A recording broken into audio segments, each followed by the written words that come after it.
Hello, everybody. It's Daniel here, and welcome to Emotional English, the podcast where you learn English effortlessly, emotionally, filled with energy, and of course, positively. Welcome, everybody. It's another day and another chance to learn English. And today we have an amazing chance to get a new topic. And I want to start a new segment of my podcast. I want to speak more about philosophy. And today I want to speak about simplicity and the specific philosophy of a group. It's called Cynics. So Cynics are people who respect simplicity and minimalism. I want to discuss what is the difference between normal people and cynics, right? So cynics are very interesting people, and they had a unique philosophy. And, maybe you've heard of the guy who lived in the barrel. What was his name? Give me a second. Who lived in the barrel? Give me one sec. Google. Who had lived in the barrel? Okay. So his name was, okay. Yes. Here you go. I found the guy. So 1 second. Give me just 1 second. I found the guy. I just don't want to. His name was Diogenes. Yes. So Diogenes the Cynic, right? So he was like the beginner. He was the big promoter of Cynic philosophy, right? So Diogenes, right? Diogenes. Give me 1 sec. I want to double check this. Diogenes the Cynic, right? Okay. So this guy, he was a very big propagandist of simplicity, right? Because he lived in the barrel. Literally, he lived in the barrel. And today is the topic, the radical simplicity of the Cynics, all right? But before I start, I want to have a little promotion of my community group. Just go to Telegram and jump to my community group. Just put in the search bar Emotional English and connect to our community group. So I always publish there some vocabulary revision exercises. I mean, some researches and some ideas. I post some upcoming news and events related to my channel. And if you're interested, just go there. I do have a Boosty channel as well where you can support our podcast. We have 2 types of subscriptions there. If you want to support our channel, please go there and you can get an extra content as well. So what else I want to say?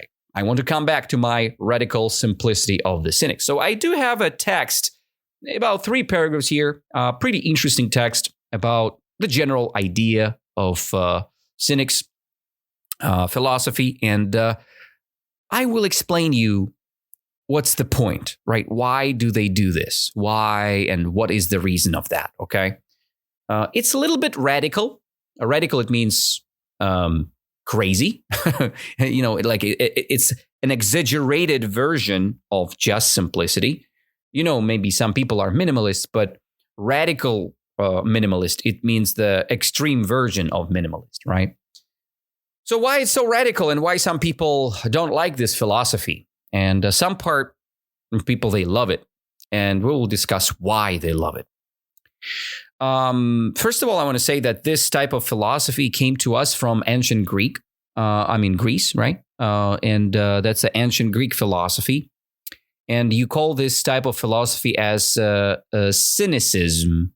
Cynicism, right? It's an extreme, radical version of minimalism. And let's start our reading. And then while we're reading, we understand new vocab. We understand the logic of this cynic or cynicism, right? Or cynic philosophy. And we learn English step by step. Let's begin. So the ancient Greek philosophy of cynicism offers a fascinating and often challenging view of how to live a good life. Unlike many other schools of thought that the valued, one second. Unlike many other schools of thought that valued wealth, status, or pleasure, the Cynics proposed a radically different path.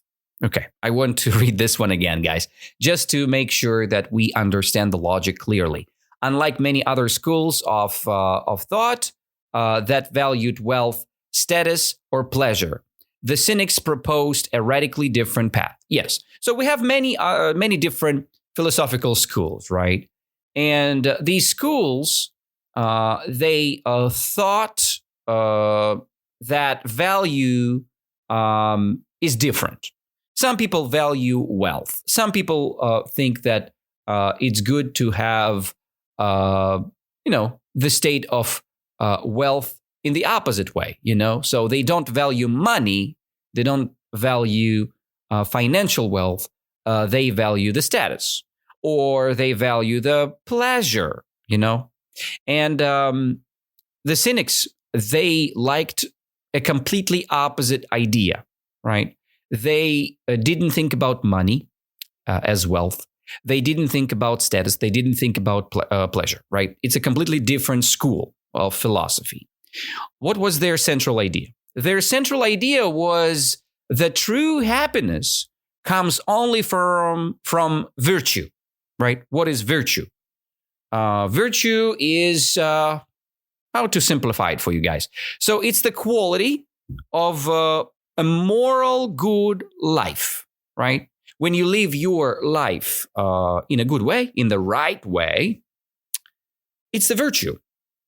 It's a virtue. So virtue is rightness, is the correctness. Let's call it this way, right? And the central idea of cynicism is virtue, the rightness of life, the correctness of life, right? It means living in an agreement with nature and reason. Okay, so that was their main idea and philosophy. It's the living in an agreement, in a good relationships with nature and reason. What do they mean by that? Probably they do mean about finding what's really necessary for you. That's the reason. If I have multiple mobile phones, it's kind of useless for cynicism, because the reason of using a mobile phone is the connection with people. So probably Cynics nowadays, they would have a dummy phone, right? What is a dummy phone? Dummy phone, it's just the phone which is without a beautiful screen. It has only one function, to communicate, to give you the option to call someone, right? That's it. It's a dummy phone, like the old Nokias or Siemens's, right? I mean, all these old style mobile phones, right?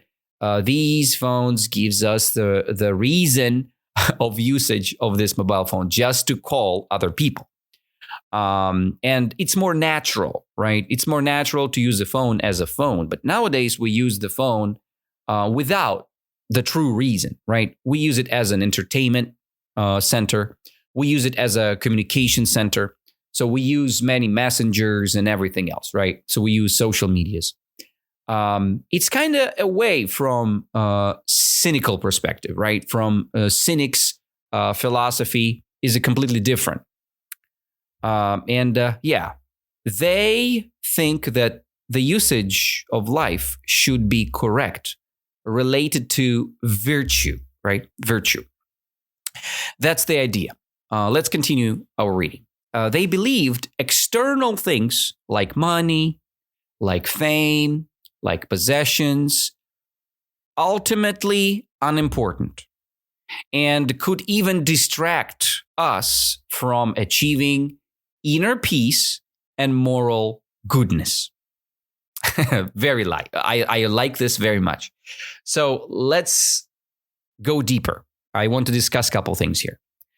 First of all, we have the point here that cynics, or cynicism as a philosophy, they believed in external things like money, does not gives us happiness, does not gives us right things, okay?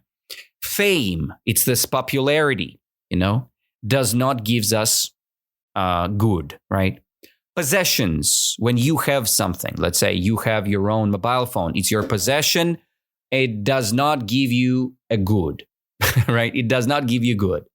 Or how they call it, goodness, right? It doesn't give you goodness.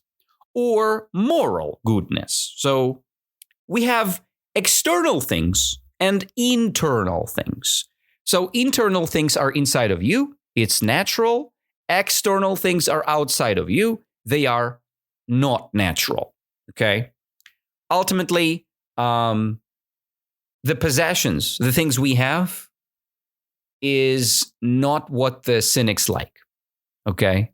Their central idea, as you remember, they like true happiness. And true happiness comes only from virtue, not from external things, not from money, not from fame, not from possessions. It comes from inner self, from inner peace. Okay.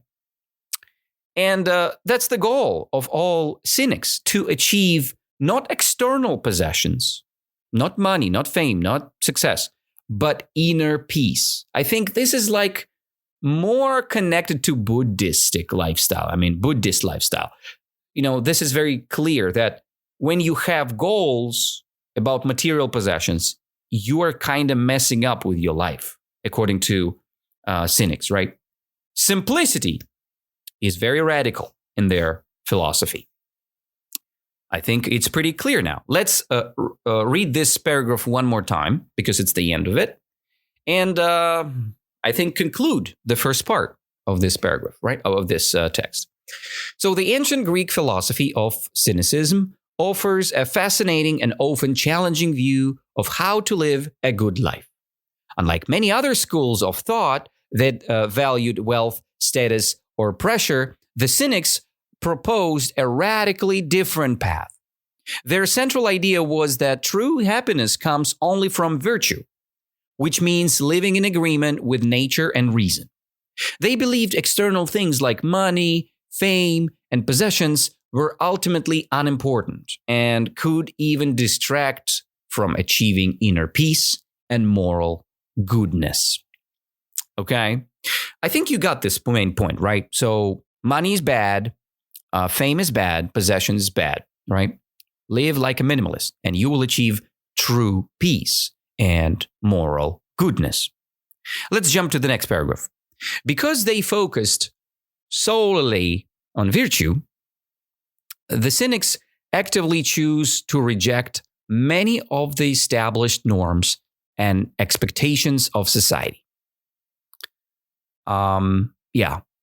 So it's the first sentence here. Let's comment it.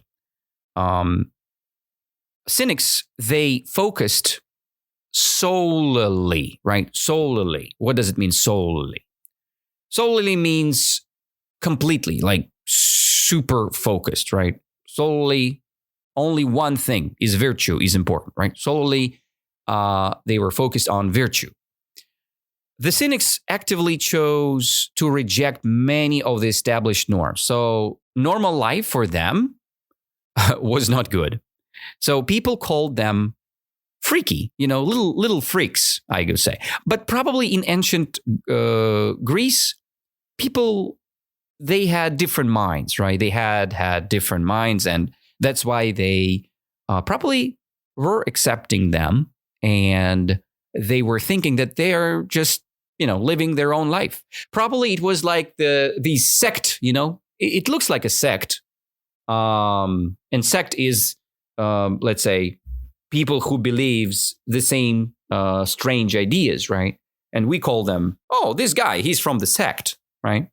So, for example, Emotional English is a sect about learning English without boring textbooks, right? We are kind of the sect. I don't teach my students grammar. I don't teach my students boring exercises. We study vocabulary and we study texts a lot. We speak a lot. That's my main principles. So it's my virtue of English learning. But what is virtue from Cynics' perspective is that rejecting all established norms and belief only in the nature, right? Belief in the true reality. Let's continue. They saw societal rules, traditions, and the pursuit of material wealth as artificial construct that often led people away from a natural and honest existence. Yes. So they had believed, right, that all these things, all these societal rules, norms, traditions, and the pursuit of material wealth and possessions, it's all artificial construct, artificial or fake reality, okay? That's what they believed in. These things led people away from a natural and honest existence. It's like devil, right? They thought that all these bad things, when you have your own money, your own success, your own craziness, it's all from the devil, okay? But that time, there were no, I think, there were no Christianity yet. So that's why they do believe that material things were bad. So this rejection wasn't passive. They were not passive-aggressive, right? This rejection wasn't passive. Cynics often lived in unconventional ways, sometimes deliberately shocking people to challenge their assumptions about what was truly valuable. Following these, okay, I don't want to go next. Let's discuss this previous sentence first. So cynics often lived in unconventional ways. What does it mean, unconventional? Again, unnormal, right? So you think that it's good to live in the apartment, right? Normal, good apartment, let's say 1-bedroom apartment is good. It's a conventional way of living, right? But they lived unconventional, so not normal way, right? Sometimes they deliberately shocking people. They were shocking people like, oh my goodness, this minimalistic lifestyle shocked people. And cynics always challenged, they always like shocking people. And this shock kind of challenged people's own assumptions, right? Assumptions means their own thoughts, right? So people challenged their own assumptions about what was truly valuable. And cynics, they were helping people to ask these questions. Give me 1 second. I need to close the window. It's kind of getting cold. I don't know why. It's already April, but it's still cold in Karachi, Cluj. So, let's go back, right? So they were kind of asking and showing the good example of life, right? So following these societal conventions blindly, they argued, prevented people from thinking for themselves and finding genuine freedom. Okay, I love this one. So following different societal conventions, it's like usual and traditional way of behavior. It's a convention. So, and societal convention is like a societal norm, right? And many people following these societal norms blindly. It means without eyes. They were just, oh, people said, it's like TV said, I need to do this, So they were not thinking about things. So they were acting blindly. So people argued and people prevented people from thinking, okay, for themselves. Cynics prevented people from thinking for themselves. So they were asking them to think deeply, okay? And they were asking people to find genuine freedom.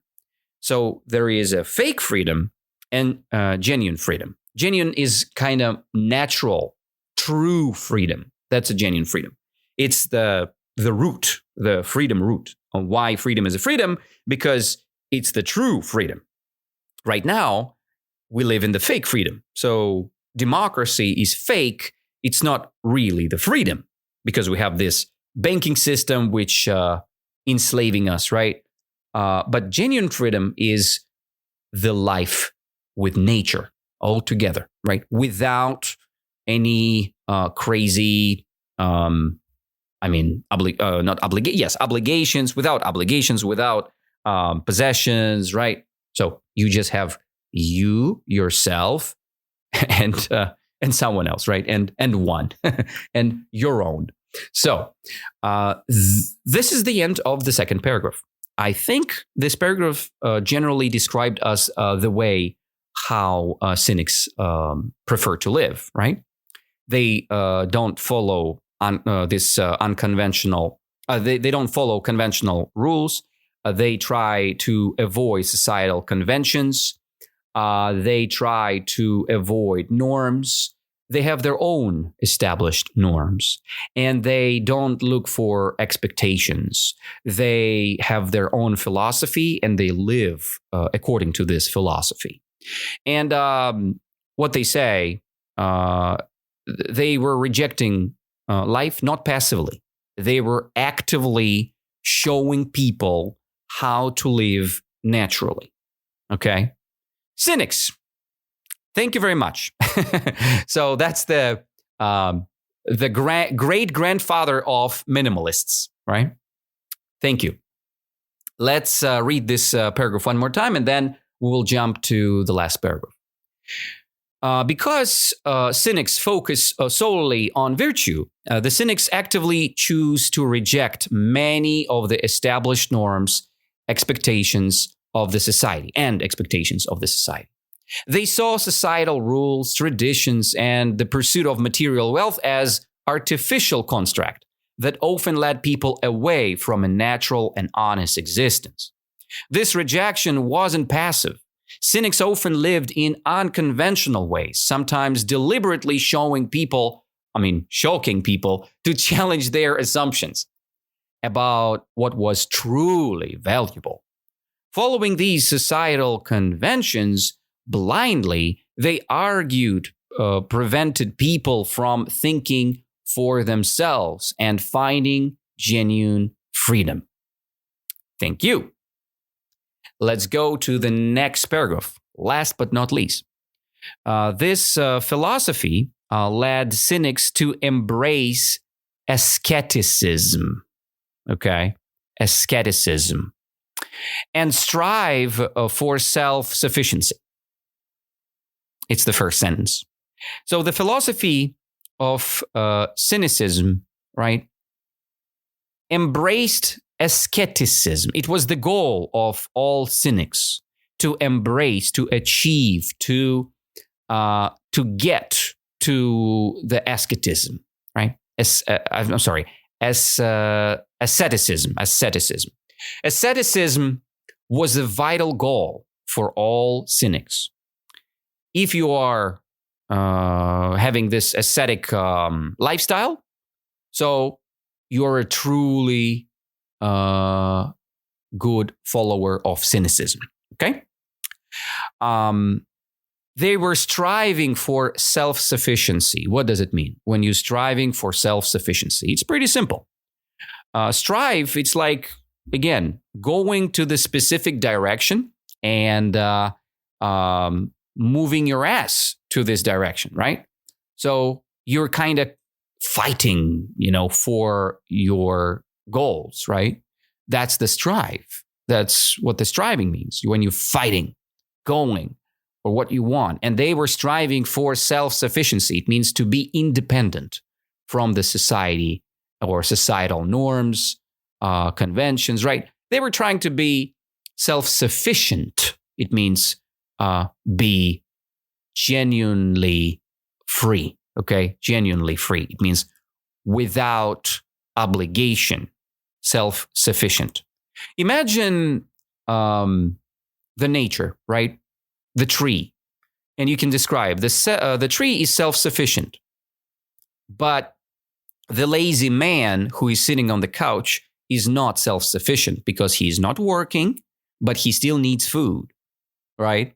So if you want to be self-sufficient, you need to find a job, make some money, buy some food, buy some water to cover your essential needs, right? And this is the philosophy of Cynics. So they were thinking about asceticism and self-sufficiency. That was two main things in the philosophy. Asceticism meant living in a very simple life, often enduring physical hardship voluntarily to build mental strength and reduce dependency on external comforts. By needing very little, they achieved self-sufficiency, the state of not relying on others or material possessions for their own well-being. Okay, I think we can discuss this part a little bit, right? Classically, asceticism means living a very simple life. Okay, if you live a very simple life without electronics, without gadgets, so you can call yourself as ascet, right, or ascet. Is it what's the noun from asceticism? I had forgotten, guys. Give me double check. Let me double check. Okay, how do you call people who follow this? I think if it's asceticism, it's probably what I think is. One sec. Let me double check for real quick. Ascetic, right? Ascetic. Okay, ascetic. Here is the word. Ascetic. It's the person who following asceticism. Okay, I reminded myself. Ascetic is the person who is following the asceticism and living a very, very simple life, and it's his volunteer action. You choose. I mean, this person who follow asceticism, ascetic, he chooses this lifestyle to not follow this idea of comfort, right? So you go away from comfort. You're living a very simple lifestyle. And you're building mental strength. So nothing can break you. You reduce dependency. It means you don't need things. You're fine without things. You reduce. You make it smaller. The dependency, it's like what you really need. If you need something, you're dependent. If you don't need something, you're independent, right? Independent. No dependency. So they were trying to reduce dependency on external comfort, right? They don't need dependency on external comfort. They don't need comfortable things. They don't need very nice gadgets. They were trying to go away from comfort zone, okay? They were needing very little. They achieved a self-sufficiency. That's what their true value for them. The state of self-sufficiency, right? It was the state of not relying on others or material possessions for their well-being, okay? So that was what was the self-sufficiency. It's the state of not relying on others or material possessions for their well-being. So you're doing this lifestyle, you're living this life for one idea, to not be a slave of material possessions. And according to this idea, you will feel much better. Your well-being will be amazing. Okay? And the last statement from this paragraph, for the Cynics, this simple, independent life, free from desires and pressures of the society, was the ultimate expression of freedom and the only way to live a truly virtuous and happy life, right? Virtuous and happy life. Okay, we've got this. Let's go again to double check and comment the last sentence. For the Cynics, this type of lifestyle, independent life without dependency, free from the desires and pressures of the society, like when something pressing you is like, oh my God, I feel not good, not comfortable because something pressure on you, right? So it can be your boss press on you, economy press on you, your parents press on you, right? that's the pressures of family, of economy. But in this context, we have pressure of society. So society, it's what the people think of, right? So if you like rap music and everybody loves rap music, it means that they will have this influence on you, right? It's the pressure of the society. You would listen rap music one day for sure because everybody does it. So, and that was the ultimate expression of freedom. When you control your desires, you free from desires, okay? And the only way to live a truly virtuous life or happy life is to avoid desires. That's the independence from the perspective of cynics. And I think that's the last but not least paragraph. So I will reread this paragraph and then we'll try to conclude this discussion. So let's go again. This philosophy led cynics to embrace asceticism and strive for self-sufficiency. Asceticism meant living a very simple life, often enduring physical hardship, voluntarily to build mental strength and reduce dependency on external comforts.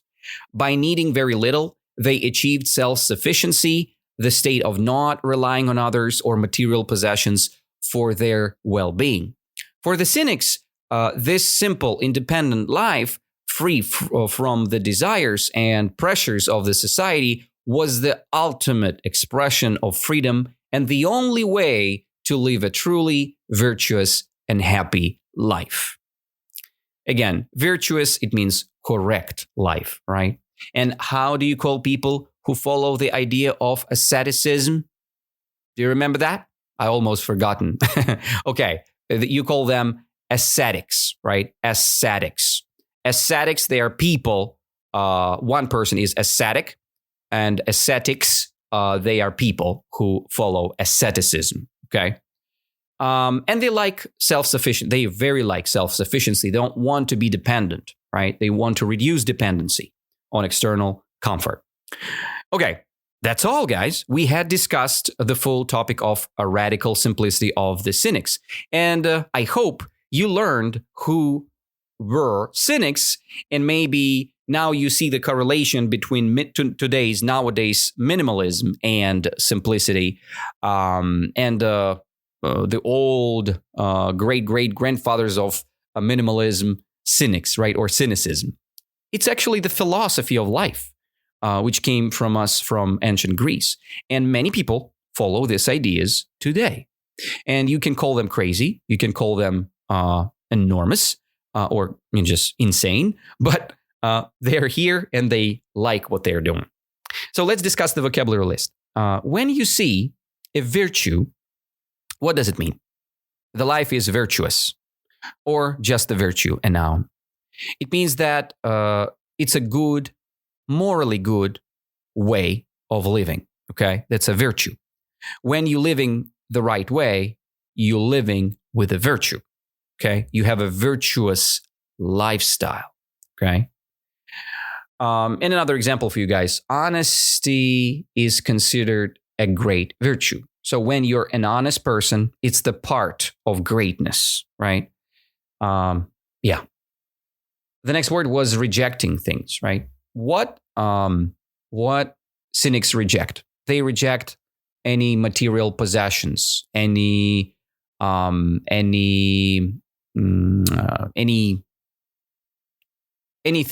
that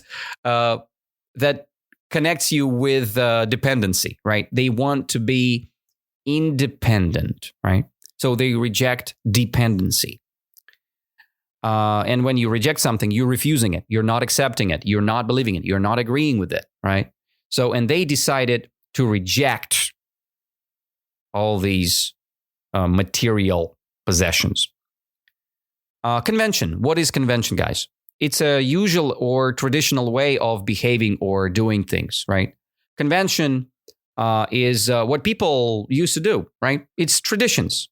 So, and we discussed in the text that some things like societal convention, right? It's the way of living, what most people live, right? That's a convention. Another word we had discussed is the word of asceticism, how the word asceticism connected. As you remember, ascetics is the people who follow asceticism. They don't like something. What they don't like? They don't like comfort, right? They try to live without comforts or pleasures, and they focus on discipline. So asceticism focusing on discipline, right? For example, the monks, right, or popes, they practice asceticism. They eating only basic food, and they owning only basic things, right? Only few basic things. And the last word we had discussed, it was the word self-sufficiency.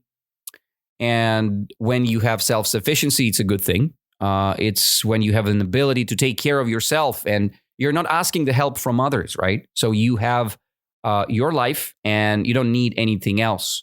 You're self-sufficient. You can live without someone's help because you're self-sufficient. You have a job, you have your money, so you have self-sufficiency, okay? But I think we're not self-sufficient because we still need oxygen to breathe. We still need water to drink, and it's provided to us by nature. So nature is taking care of us. We're not truly self-sufficient. But let's say some organisms are pretty self-sufficient, but we're not these organisms, I would say, guys. Okay, so that was a pretty interesting discussion. And as usual, if you like this podcast, please like, subscribe, and follow our community group. And I hope to see you very soon. And next time, we'll discuss even more fun and more interesting things in English, and hope you would love it. Please give me some comments. Please give me some feedbacks on Telegram. I really love to see your comments. I really love to see your feedbacks. And let me know, maybe you are interested in a specific topics and I can discuss these topics online here on the podcast. Just let me know and let's stay in touch. I hope you guys have an amazing time with your English practice and have an amazing day. Bye-bye.